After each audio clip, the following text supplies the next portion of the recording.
भारत आणि कॅनडा या दोन्ही देशांचे संबंध सध्या खूपच ताणले गेल्याचे दिसत आहे। याचे कारण म्हणजे कॅनडाचे पंतप्रधान जस्टिन ट्रुडो यांनी केलेले खळबळजनक वक्तव्य। कॅनडातील खलिस्तानी फुटीरतावादी हरदीप सिंह निज्जर याच्या हत्येमागे भारतीय हस्तकांचा हात असल्याचा गंभीर आरोप ट्रुडो यांनी केला। नवी दिल्ली येथे पंतप्रधान नरेंद्र मोदी यांच्याबरोबर झालेल्या खासगी भेटीत पहिल्यांदा ट्रुडो यांनी ही वाच्यता केली। त्यानंतर कॅनडाच्या संसदेमध्ये त्यांनी अधिकृत निवेदन करून भारतावरती आरोप केले। त्यामुळे दोन्ही देशांमध्ये राजनैतिक लढाई पेटलेली आहे। दोघांनी एकमेकांच्या काही राजनैतिक अधिकाऱ्यांची हकालपट्टी केली। भारताने तर कॅनडाच्या नागरिकांना व्हिसा द्यायचंच बंद करून टाकले। मंडळी, आता तुम्ही म्हणाल भारत कॅनडा तणावाचा आणि आम्हा शेतकऱ्यांचा काय संबंध?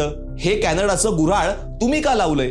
तर मंडळी, हा विषय शेतकऱ्यांसाठी म्हणजेच आपल्यासाठी नक्कीच महत्त्वाचा आहे। तो कसा हेच आपण व्हिडिओतून समजून घेणार आहोत आणि यासाठी हा व्हिडिओ शेवटपर्यंत नक्की पहा। तत्पूर्वी व्हिडिओला सुरुवात करण्याआधी तुम्ही जर ॲग्रीकोलाच्या चॅनलला सबस्क्राइब केलं नसेल तर आत्ता सबस्क्राइब करा आणि बेल बटन दाबून असेच खास व्हिडिओ थेट तुमच्या मोबाईलवरती मिळवा। मंडळी, कॅनडा आणि भारत या दोन्ही देशातील तणाव निर्माण झाल्याने उभय देशातील व्यापारी संबंधांवरती परिणाम झालाय। भारत कॅनडाकडून मसूर आणि इतर कडधान्यांची आणि म्युरेट ऑफ पोटॅश म्हणजेच MOP या खताची आयात करतो। हा व्यापार त्यामुळेच अडचणीत आलाय। भारताला डाळींसाठी बाहेरच्या देशांवरती अवलंबून राहावं लागतं। याचं कारण आपल्या देशात याचे उत्पादन कमी होतं। मागील अनेक वर्षांपासून भारत आपली कडधान्यांची गरज पूर्ण करण्यासाठी कॅनडावरती मोठ्या प्रमाणावरती अवलंबून आहे। आपली कडधान्यांची आयात ही 2016-17 पर्यंत 60 लाख टनांवरती पोहोचली होती। त्यामध्ये सुमारे 35 लाख टन आयात एकट्या कॅनडाकडून व्हायची। केंद्र सरकारनं 2017-18 पासून कडधान्यांच्या आयात शुल्कात वाढ केली, इतर काही निर्बंध घातले। त्यामुळे कडधान्याची ही आयात 15-16 लाख टनांवरती आली। त्यातही कॅनडाचा वाटा हा 10 लाख टनांच्या आसपास आहे आणि मसूरचं प्रमाण हे सर्वाधिक आहे। 2022-23 मध्ये भारतानं कॅनडाकडून सुमारे 4,85,000 टन मसूर आयात केला होता। म्हणजे भारताने एकूण जितका मसूर आयात केला त्यातल्या निम्म्याहून जास्त एकट्या कॅनडाकडून केला। त्याची किंमत होती $370 दशलक्ष।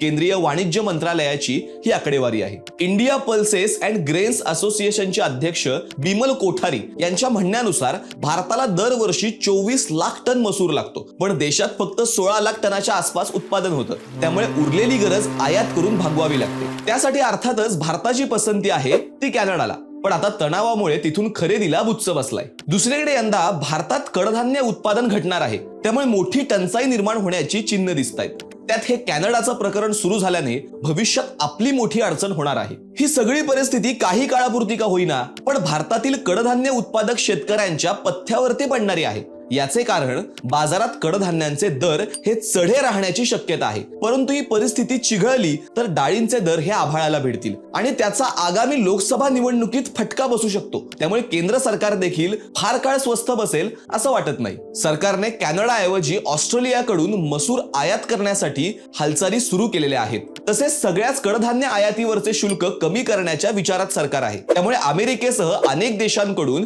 कडधान्य आयातीचे प्रमाण वाढेल। परंतु कॅनडा बरोबरची ही झटपट सुरू आहे। या गडबडीत कडधान्य आयातीवरचे निर्बंध शिथिल करण्याचा विषय हा लांबणीवरतीच पडलाय। त्यामुळे भारतातील कडधान्य मार्केटमधलं सेंटिमेंट थोडं नरम झालंय। त्याचा परिणाम म्हणून आयातीमुळे होणारी दरातील घसरण काही काळ तरी लांबणीवरच पडण्याची चिन्हे आहेत। याच कडधान्य उत्पादक शेतकऱ्यांना तात्पुरता फायदा होण्याची ही शक्यता आहे। दुसरा मुद्दा आहे तो पोटॅश खताचा। भारतात आता रब्बी हंगाम सुरू झाल्यामुळे खतांची मागणी ही वाढणार आहे। कॅनडा हा जगातला पहिल्या नंबरचा पोटॅश निर्यातदार देश आहे, तर भारत पहिल्या नंबरचा पोटॅश आयातदार देश आहे। कॅनडानं गेल्या वर्षी तब्बल 130 लाख टन पोटॅशची निर्याती केली होती। भारतात दरवर्षी 40 ते 50 लाख टन पोटॅशची गरज भासते। 2022-23 मध्ये भारतानं कॅनडाकडून 11.43 लाख टन पोटॅश आयात केला होता। तसेच गेल्या वर्षी भारतानं कॅनडातील प्रमुख कंपन्यांबरोबर 3 वर्षांसाठी करार सुद्धा केला। त्यानुसार भारत त्यांच्याकडून दरवर्षी 15 लाख टन पोटॅश आयात करणार आहे। पण आता दोन्ही देशांमध्ये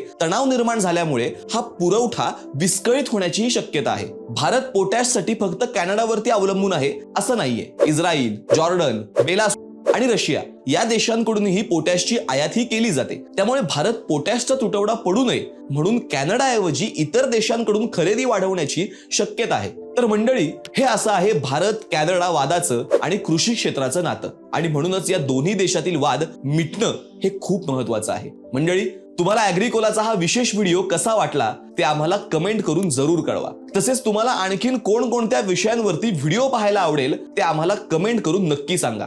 तसेच तुम्ही अजूनही ॲग्रिकोलाच्या चॅनलला सबस्क्राईब केलं नसेल तर आत्ता सबस्क्राईब करा आणि हो, ते बेल बटन क्लिक करायला अजिबात विसरू नका.